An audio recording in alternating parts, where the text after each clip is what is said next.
Some houses keep their grief locked behind the right doors, and some men mistake the lock for the cure. She is here about the housekeeper position, said Mrs. Dray, not looking up from the ledger she was pretending to read. She said it to the footman at the door, not to Elowen, though Elowen was standing 2 feet away, with rain still beating on her wool cloak. That was the first lesson of Ashvale Park. You did not exist until someone chose to make you exist. Elowen did not flinch. She had learned not to flinch 9 months ago. On the morning the solicitor read her father's will, in a voice of practiced sympathy, and told her the estate at Fenwick had been mortgaged 4 times over without her knowledge.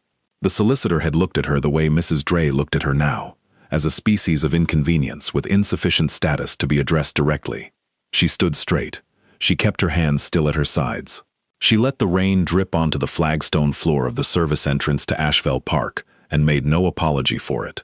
Mrs. Dray was the estate's acting house steward, a position she had expanded by slow increments over the 3 years since the previous housekeeper's departure.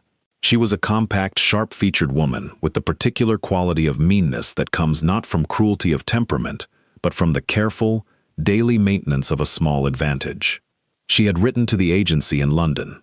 She had requested a woman with experience in large household management, with fluency in household accounts, and with no family obligations to draw her away. The agency had sent Elowen Voss, 27 years old, formerly of Fenwick in Westmoreland, daughter of a baron whose debts had swallowed everything, including the baronetcy's remnant dignity. The agency had not mentioned the baronetcy. Elowen had not volunteered it. "You come recommended for accounts," Mrs. Dray said at last, setting down the ledger. It was not a compliment. It was closer to a suspicion. "I do," Elowen said. "His Grace does not concern himself with household operations. He requires only that they run without disturbing him. That is the singular requirement of this position." Mrs. Dray let that land. "Can you manage that?" "Yes." The singular syllable seemed to annoy Mrs. Dray, in a way a longer answer would not have. She pressed her lips together. "The wage is £14 annually. You will share no meals above the kitchen level. You will not address His Grace unless addressed first. You will not enter the East Corridor under any circumstances." Elowen noted each condition. She had £14 left of what her father had once called her modest provision, which had been modest in relation to Fenwick's former income, and was now simply all that stood between her and a choice she did not wish to examine. £14 annually was not enough.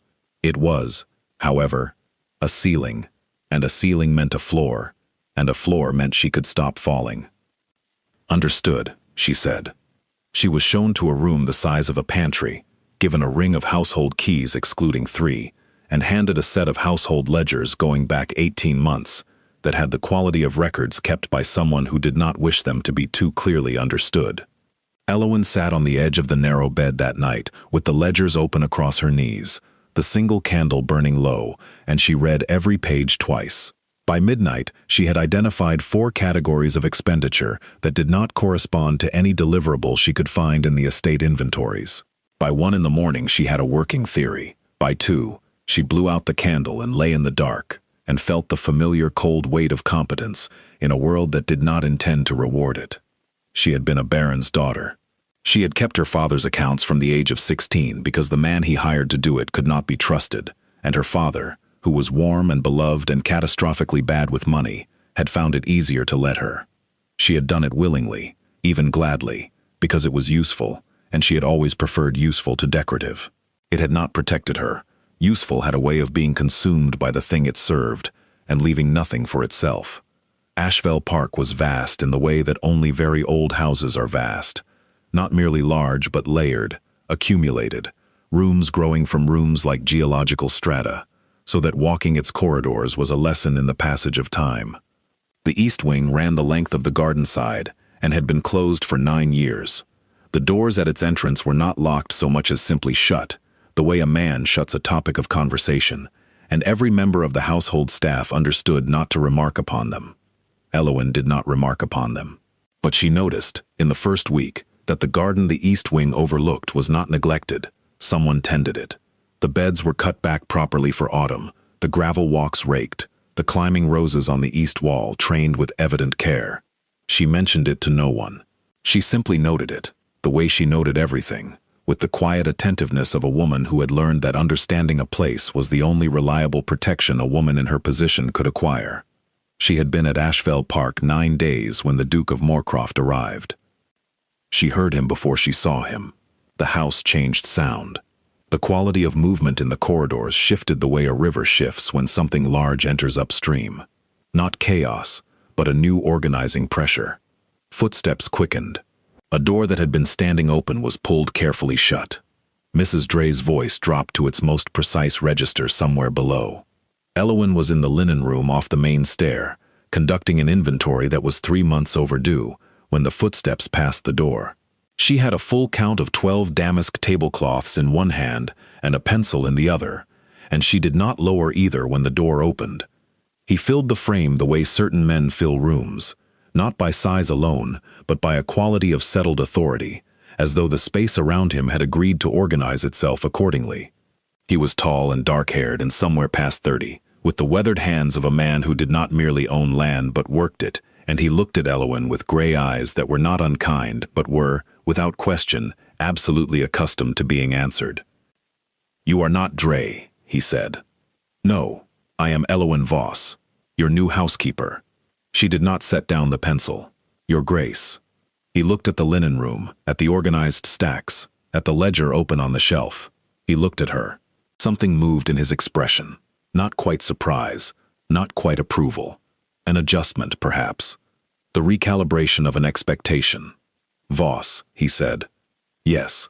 Carry on." He was gone. That was the first conversation. It lasted 40 seconds. Elowen finished the inventory count, recorded it precisely, and told herself she felt nothing in particular, which was nearly true. His name in the household was not spoken as a name so much as a condition. His Grace occupied Ashfell Park the way weather occupied a landscape, as a given, a determining fact, not quite personal. He had been the Duke of Moorcroft for 11 years, had inherited at 22, under circumstances the household spoke of only in ellipsis and significant pause, and had in those 11 years acquired a reputation across the county that the staff summarized in a single recurring phrase: formidable, but fair. The emphasis varied depending on who was speaking, but the structure never changed: formidable, but fair. What Elowen learned in her first 3 weeks: he rose before dawn. He worked his own accounts in the library and had them cross-checked by his London solicitor quarterly. He ate without ceremony. He spoke little. He had not entertained at Ashfell Park in 9 years, not since the East Wing was closed. He walked the grounds in the early evening regardless of weather, always alone, and the walk always ended at the garden on the east side, where he would stand for some minutes at the iron gate and then return. What the household did not say aloud, and what Elowen assembled from silence and ellipsis, and the particular grief that old houses carry in their architecture: his Duchess had died 9 years ago. The East Wing had been hers. The garden had been hers. He had let neither be abandoned. Elowen found this out on a Tuesday, cross-referencing a groundskeeping expenditure that had no corresponding entry in the estate's official garden account. The money for the East Garden came from a separate, private budget he maintained outside the household ledgers entirely, had maintained for 9 years, spending a precise £42 annually on its upkeep. No one had ever been instructed to enter it into the books. No one had ever asked him about it. She did not ask him about it either. What she did, that same Tuesday, was pass the East Gate on her way back from the kitchen garden where she had been disputing a delivery of inferior quality candles. She stopped. The roses were extraordinary. Deep-thorned climbers with a particular coppery red variety she had last seen at Fenwick, where her mother had grown them before her mother died. She stood at the gate for a moment longer than was strictly purposeful. Then she went inside. She did not know he saw her. He had been in the library above, at the window, reviewing correspondence, and had looked up as she passed. He had watched her stop. He had watched her stand in the low autumn light with her head slightly tilted, looking at the copper roses with an expression he could not read at this distance. Not longing exactly, but recognition, as though she had known something like this before, and was meeting it again unexpectedly. He did not move from the window for some time after she had gone. 3 days later, Mrs. Dray called Elowen into the estate office, which was, by long practice, Mrs. Dray's private domain, and which Elowen had been systematically reviewing for the past 2 weeks, with the kind of methodical, unhurried attention that Mrs. Dray had initially dismissed as the industry of the newly employed, and was now, belatedly, beginning to understand as something rather different. "The accounts you have been reviewing," Mrs. Dray said. She was very still. "You will find them complex." "I have found them legible," Elowen said pleasantly. A pause. "There are arrangements in place that predate your appointment." "Several. I've noted them." Elowen set a single page of figures on the desk between them. 12 months of deliveries. 12 months of invoices. A column on the left representing what was charged. A column on the right representing what could be verified as received. The gap between the two columns was not dramatic. It was careful, modest, accumulated in increments small enough to escape casual review. It amounted to £160 over 18 months. Mrs. Dray looked at the page. She did not touch it. "You should understand," she said, her voice dropping into a register of ornate, coiling deliberateness, "that you are a woman of no particular standing, newly arrived, in a household that has operated quite satisfactorily without your audit. Whatever you think you have found, you should understand who will be believed." "I'm not sure belief comes into it," Elowen said. "These are numbers. Numbers don't require belief. They require verification, which I have provided." She tapped the page once. "I have made no accusation. I am presenting a discrepancy for the household's consideration." "And who do you intend to present it to?" Elowen said nothing. She left the page on the desk and went back to the linen room. She spent the next 4 days waiting for the counter-move, because she was not naive enough to believe there would not be one. It came on the 5th day, at 11 in the morning, in the form of Mrs. Dray, appearing in the doorway of the kitchen, with 2 of the estate's senior footmen, and an expression of organized righteousness. "I am dismissing you," Mrs. Dray said. She addressed the room. Cook, kitchen maid, the footman near the range, not Elowen. That pattern again. The housekeeper has misappropriated household funds. The tea service inventory shows a shortfall that occurred after her arrival. She will leave today without reference. There was a silence of the particular kind that happens when a room full of people knows something is wrong, but cannot immediately identify the mechanism of the wrongness. Elowen felt the silence, and the specific coldness of the accusation's architecture. Neat, fast, a countercharge designed to preempt rather than answer her documented figures. She did not raise her voice. She did not weep. She said, "Which tea service?" "The Sèvres cabinet service, 6 pieces missing." The Sèvres service was removed from inventory by Mrs. Dray on the 14th of September for repair to a fracture in the teapot spout. "I have the entry in the household book. It is at the silversmiths in Ashbourne." A pause. "I can write to them this morning, if verification is required." The silence changed character. The cook's expression did not move, but her eyes did, sliding briefly to Mrs. Dray. Mrs. Dray opened her mouth. "That will not be necessary." The voice came from the corridor behind her. Every head in the room turned. Elowen did not turn immediately. She had been watching Mrs. Dray's face, and what she watched drain from it, in the space of 1 second, was something she would not easily forget. Alaric, Duke of Moorcroft, stood in the kitchen doorway. He was in riding clothes, having apparently returned early from his morning. He did not raise his voice. He did not look at the footman, or the cook, or the kitchen maid. He looked at Mrs. Dray with gray eyes that were doing, Elowen thought, a great deal of quiet work. "The ledger discrepancy Mrs. Voss identified," he said. "You will account for it to my solicitor. Mr. Pemberton arrives from London on Thursday. You will have full documentation prepared." He turned to Elowen. "Your position is not in question." Mrs. Dray's composure did not shatter. It cracked, which was somehow worse to watch, the fine surface of it fracturing along lines of calculation. What to protest? Whether to protest? How much she was already known to have taken. She was not a stupid woman. She did not protest. She was gone from Ashvale Park by Thursday morning, 2 hours before Mr. Pemberton's carriage came up the drive. The investigation that followed was thorough and quiet, and resulted in the recovery of £112.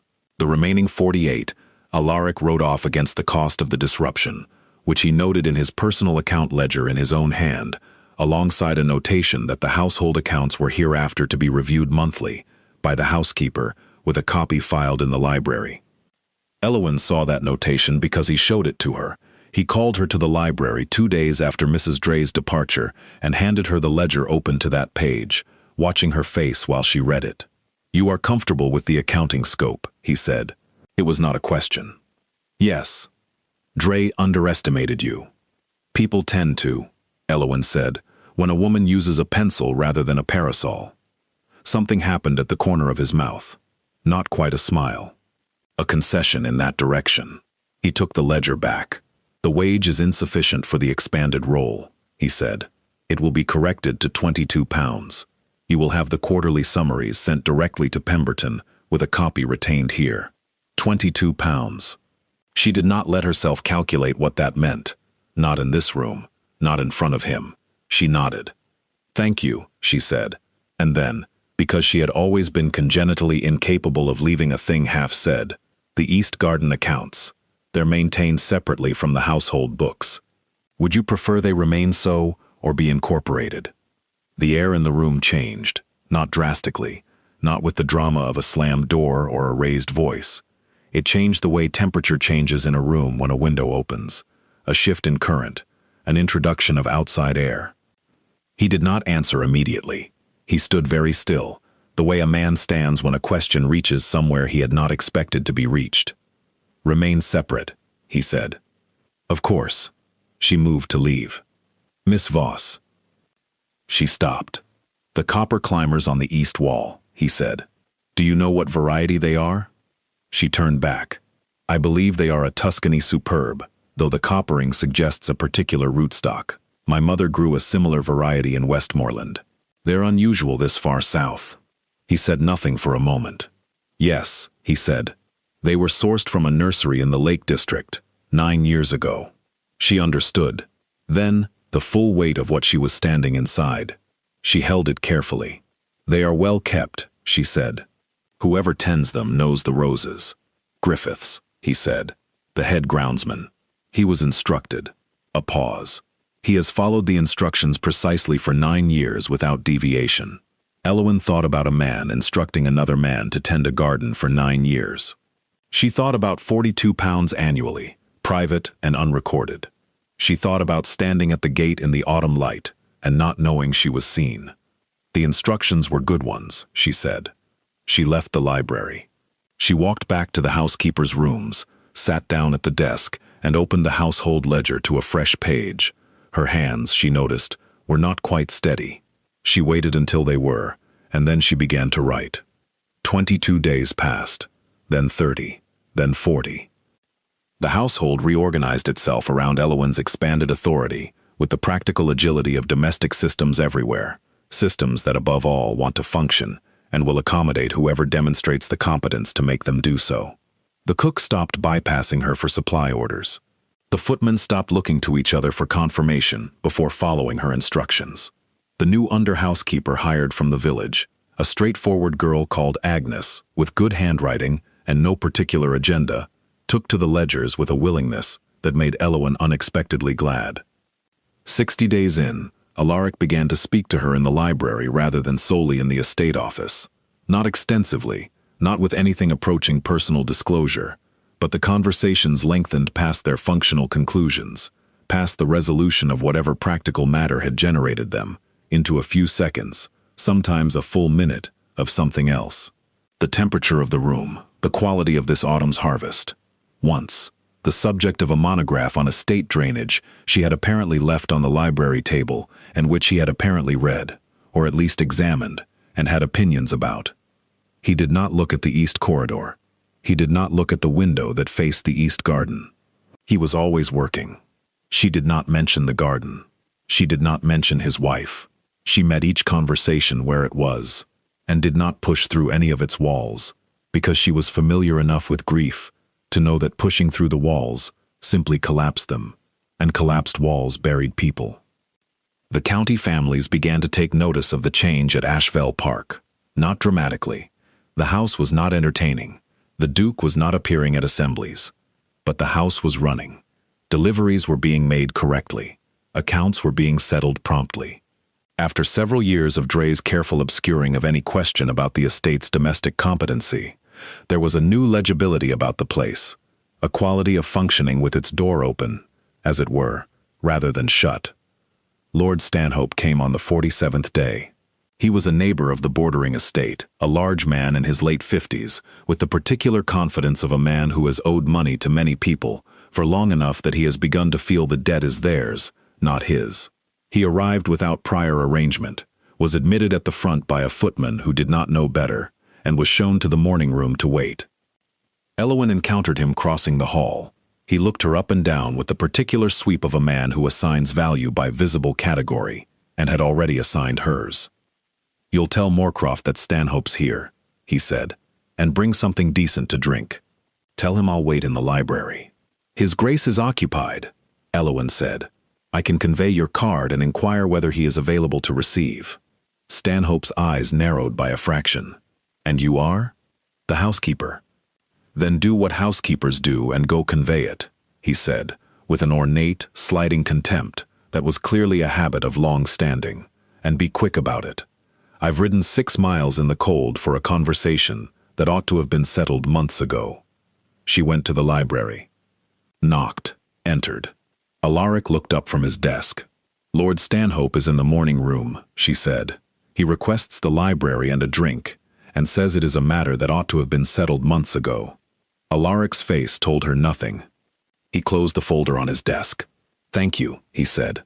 Then, after a beat, "Miss Voss, ask Stanhope to wait in the morning room. Tell him 10 minutes." She delivered the message. Stanhope received it with the compressed anger of a man accustomed to being managed upward, not sideways. She found out afterward, in pieces, through the agency of a library door not entirely latched and a corridor that carried sound unexpectedly well, that what Stanhope wanted was the cancellation of a debt Alaric held against him, £1,200, borrowed 4 years ago, against a property the Duke had apparently agreed not to foreclose upon, provided payments were maintained. The payments had not been maintained for 6 months. Stanhope wanted patience. Stanhope wanted gentlemanly forbearance. Stanhope's argument was that they were neighbors and men of standing, and that these things ought to be settled between them, without solicitors making difficulties for everyone. Alaric's side of the conversation she heard only in fragments, the clipped, unhurried delivery of a man who sees no reason to raise his voice because the weight of his position does the necessary work. The terms were plain. 6 months is not an oversight, Stanhope. It's a decision. Stanhope's voice, filling more space, more ornate, more aggrieved. "You'd foreclose on a man who has known your family 20 years over £1,200, while there are people in this county who watched your father build this estate from £1,200 in 6 months, Alaric said. "Those are the terms. Pemberton will contact you." Stanhope left with the rigid posture of a man preserving the remnants of a dignity he intended to blame on someone else. Elowen was at the far end of the corridor, inventorying a linen cupboard, when he passed. He did not look at her. She did not look at him. She heard the front door close. What she felt was a recognition she did not examine too closely. The peculiar solidarity of having also once been at the mercy of debts calmly held by people with the power to call them. That evening, walking back across the south courtyard from a conversation with Griffiths about the winter kitchen garden plan, she passed the east gate. She stopped, as she sometimes did. The roses had gone to hip, the coppery reds had deepened, the hips heavy and brick-colored in the failing light. It was a beautiful thing, she thought, that a man who locked himself against his own grief still would not let the roses die. She said, clearly and to no one, "They are extraordinary this time of year." She went inside. She did not know he was at the window again. She was beginning to suspect that she always did not know. The following Monday morning, Griffiths came to her. He was a weathered man of deliberate words who had worked the Ashfell grounds for 23 years and did not initiate conversation unless he considered it necessary. "His Grace asks," he said, in the manner of a man delivering a message he finds unusual but not incomprehensible, "whether you would like to walk the East Garden." Elowen put down her pencil. "When?" she said. "Now, I expect." Griffiths looked at the window. "He's at the gate." She went. He was standing at the iron gate with his hands at his sides and the gate open, which she understood immediately as an act that had cost him something, though the cost was not visible on his face. She walked toward him across the gravel and did not hurry. "You said they were extraordinary," he said. "I didn't know you could hear. I was at the window. You are often at the window." He said nothing to that. He stepped back from the gate to let her through. She entered the East Garden for the first time, and what she felt walking into it was the specific quality of a place that has been loved and kept, and not touched by anyone who did not love it. The paths clear, the beds disciplined, the roses on the wall trained into their shapes with the patient precision of someone who had understood that maintenance was its own form of devotion. "She planned it," he said, from beside her. He was not looking at her. He was looking at the rose wall. Most of it. Some of the beds were her designs, drawn in the last winter before. He stopped. "The climbing roses were a concession I made. She had wanted them for 2 years. I kept saying the wall needed assessment before we committed to the trellis system. She said I used competence as an excuse to delay." A pause. She was right. Elowen looked at the copper roses against the stone. "You had the trellis put in after," she said. "Yes." She did not say that this was one of the saddest things she had ever heard, which it was. She did not say that she was sorry, which she was. She said, "The wall is clearly equal to it." She would have been right about that too. He turned to look at her then. It was not a fleeting look, not a slide past. It was the full, direct, weighted attention of a man who had not looked at many people this directly in a long time, and was aware of it. "Your mother grew the same variety," he said. "She did. Fenwick was cold enough for them." She said cold things bloom harder. "Fenwick," he said. "A beat. That is in Westmoreland." It was in Westmoreland. "It belongs to a creditor now." She said it without particular inflection, because it was simply what was true. "My father was a generous man. He was also a careless one, which is a combination that tends to simplify eventually into a single column." He was quiet for a moment. "And you came south." "I came where there was work." He turned back to the roses. They stood in the East Garden in the low November light, two people who understood accounts and loss, and the particular arithmetic of choosing to maintain something even after it can no longer be used. "The East Wing," he said at last. He said it the way a man says a thing he has decided to say before he can reconsider. "I have been considering opening it. For the winter. The rooms require airing. The upkeep cost is inefficient if the rooms remain unused. From a practical standpoint." He paused. "That is the practical standpoint." "Yes," she said. "From a practical standpoint." A silence. "And from another standpoint." "From another standpoint," she said carefully. "A house that is only used by grief tends to become defined by it." He made a sound that was not quite a word. He looked at the roses a moment longer. "I will need the wing assessed," he said. "Inventories, condition reports, what requires repair or replacement. I will need someone who can be trusted with the contents without requiring explanation." "I can do that," she said. "I know you can," he said, and there was something in the way he said it. Not with surprise, not with condescension, but with the uncomplicated surety of a man stating an established fact that went through her chest with a precision she was not prepared for. She spent the next 3 weeks in the East Wing. She was careful with it. She moved through the rooms as she would move through any space requiring her honesty, methodically, without sentimentality, recording what she found. The rooms were not in disrepair. They had been aired regularly, the furniture covered, the chimneys maintained against damp. Griffiths, she realized, had understood his instructions as encompassing the interior as well as the garden. She found this out when she noticed that the windowsills were free of the gray silt that accumulated in unchecked rooms, and asked him. "I was told the house was to be kept," he said simply. "I kept it." She wrote it all down. She was in the east sitting room on the 9th day, measuring a damp patch on the lower wall near the window, when she heard Alaric come in. She did not hear the hesitation at the threshold, but she understood, from the quality of his footsteps, deliberate, contained, that there had been one. He stood in the center of the room for a moment. He looked at the walls, at the covered furniture, half uncovered now for her assessment, at the window and the garden beyond it. "It's the same," he said. Yes, it's been well kept. I didn't come in, he said. After. I gave instructions and did not come in. He said this in the tone of a man who has held this fact for 9 years and has not spoken it aloud, and is now, unexpectedly, speaking it. I thought it would be. He stopped. Yes, she said. She did not try to complete the sentence, because the right word was not available, and filling the space with a wrong one would have been a diminishment. He looked at her instead of the wall. You have been in here 9 days, he said. There is a great deal to assess. You have not asked me about any of it. You said you needed someone who could do it without requiring explanation. He took a breath that was not quite even. I did say that.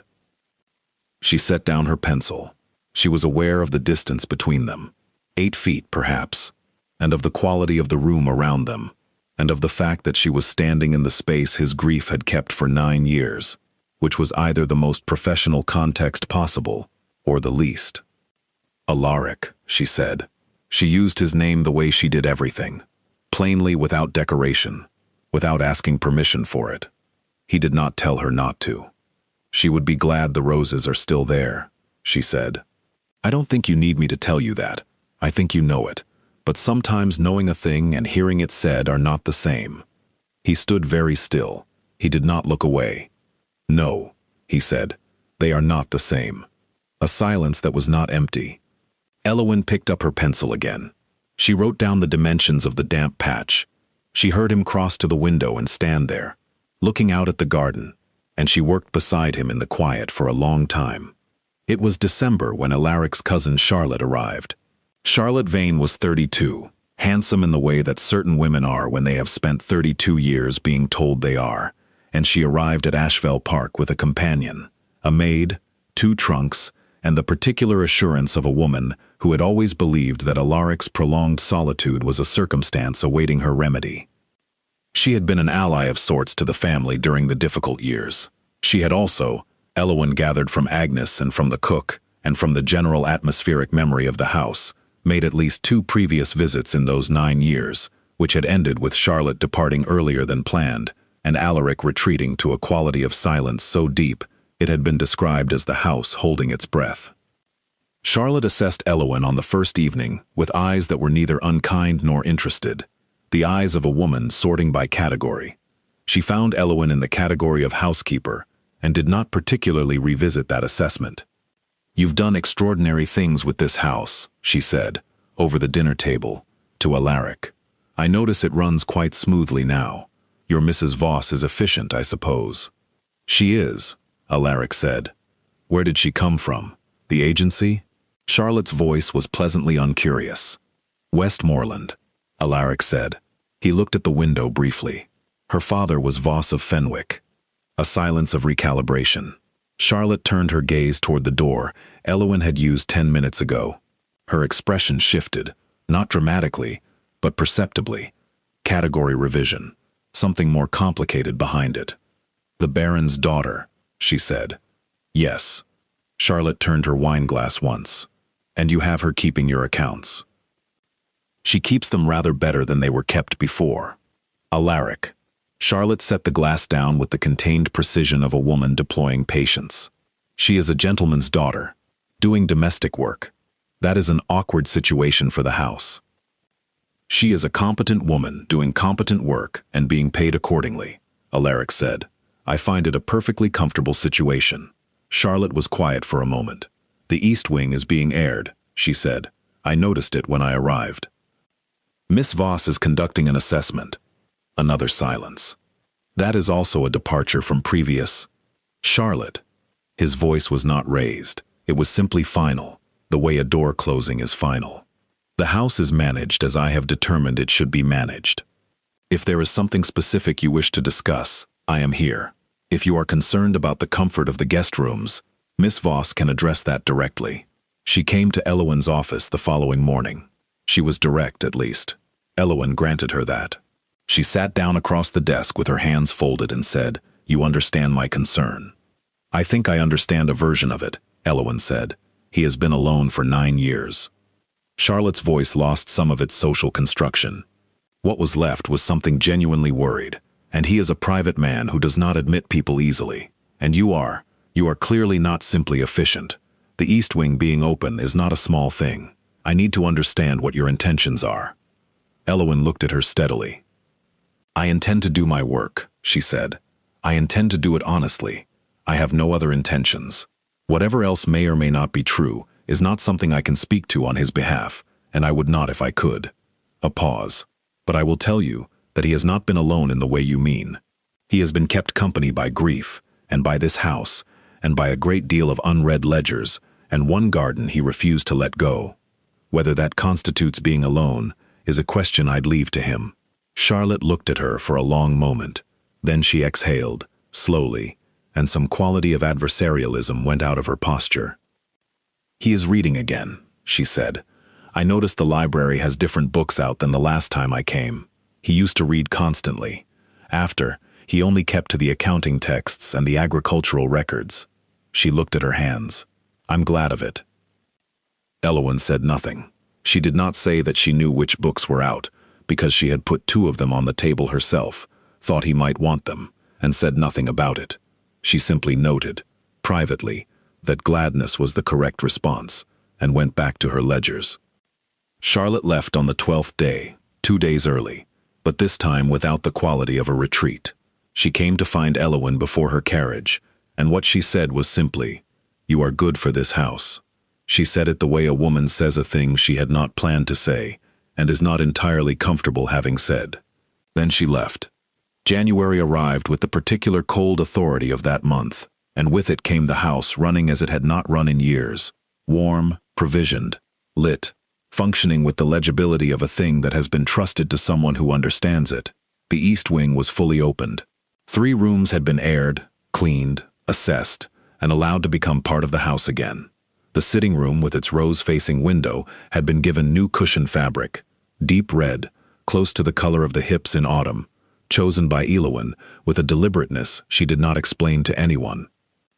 He noticed. He said nothing for 3 days, and then he said, standing in the doorway of the east sitting room with his morning coffee going cold in his hand, "The fabric.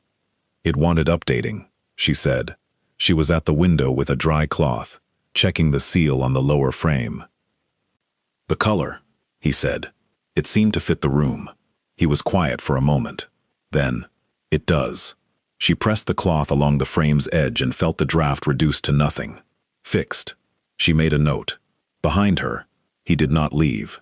She was aware of him in the doorway in the way she had become aware of his presence generally, as a quality of the room rather than an interruption to it. "Elowen," he said. She turned. He had put the coffee down somewhere. He was looking at her with the same full, weighted attention he had turned on her in the garden 3 months ago, and this time there was something in it that had not been there before, or that had been there but not visible, the way certain things in a room only become visible when the light changes. "This house," he said, "you have made it." He stopped, tried again. "I have not wanted to be in this room for 9 years. I am standing in it at 7 in the morning with cold coffee, and I find I do not want to leave it." A pause. "That is your doing. It is a good room," she said. "Elowen." She waited. "I am not offering you a position," he said. "I am aware you have one, and that you are better at it than anyone I have previously employed, and I have no intention of disrupting that. What I am offering—" He stopped again. He was not a man who fumbled with words as a rule, and she understood that the fumbling was information. "Say it plainly," she said quietly. He looked at her. "I would like you to remain," he said, "not as my housekeeper, as, here, in this house, as someone who stays." The drafted cloth was still in her hand. She set it down on the windowsill. "That is," she said carefully, "not quite plain enough." Something moved across his face. Not quite a smile, but the near relative of one, the expression of a man who has been understood and is not displeased about it. "I would like," he said, "to stop having conversations with you that end when you leave the room. I would like you to have the freedom of this house, as its mistress, rather than as its manager, though I see no reason the two should be in conflict. I would like to show you the rest of the estate in the spring and have your opinion on the north drainage scheme, which is genuinely a problem, and I suspect you have thoughts." I would like, he paused. I would like not to watch from the window. You could simply come down, she said. I intend to, he said. I intend to do a great many things differently, if you are willing. She thought about 14 pounds. She thought about the solicitor reading the will in a voice of practiced sympathy.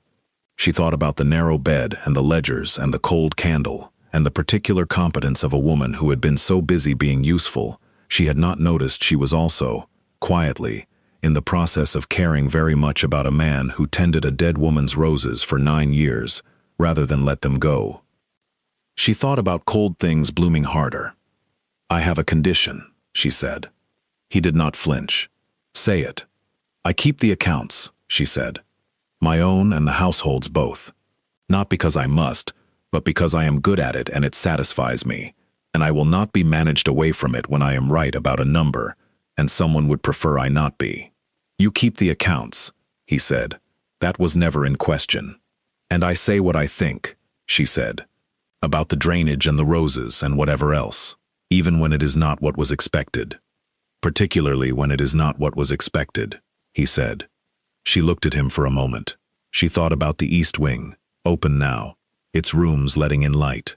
She thought about how long a locked door can be mistaken for a wall. Then yes, she said, I am willing. He crossed the room. He was not a man who made gestures lightly. She knew that about him by now, knew it the way she knew the household accounts, from careful attention over time. And so when he took her hand in his, she understood the full weight of what it meant. His grip was warm and steady, the grip of a man who had finally come down from the window. The north garden has a section of wall that would take climbers, he said. I thought in the spring, if we sourced from the same nursery. Cold things bloom harder, she said. Yes, he said, and for the first time in 9 years, in the east sitting room, with its rose-red cushions and its window open to the winter garden, the Duke of Moorcroft smiled. Some houses keep their grief locked behind the right doors, and some people, arriving with a pencil and a talent for honest numbers, find the key was never the lock at all. It was simply someone, at last, willing to stand at the gate and say aloud that the roses are extraordinary. You know the kind of love that doesn't announce itself. It arrives in the small decisions, a fabric chosen in a particular color, an account kept with uncommon care, a garden tended for 9 years against all reason. If you've been waiting for someone to come down from the window, to stop watching from a distance, and simply step into the room, perhaps the door was open longer than either of you knew.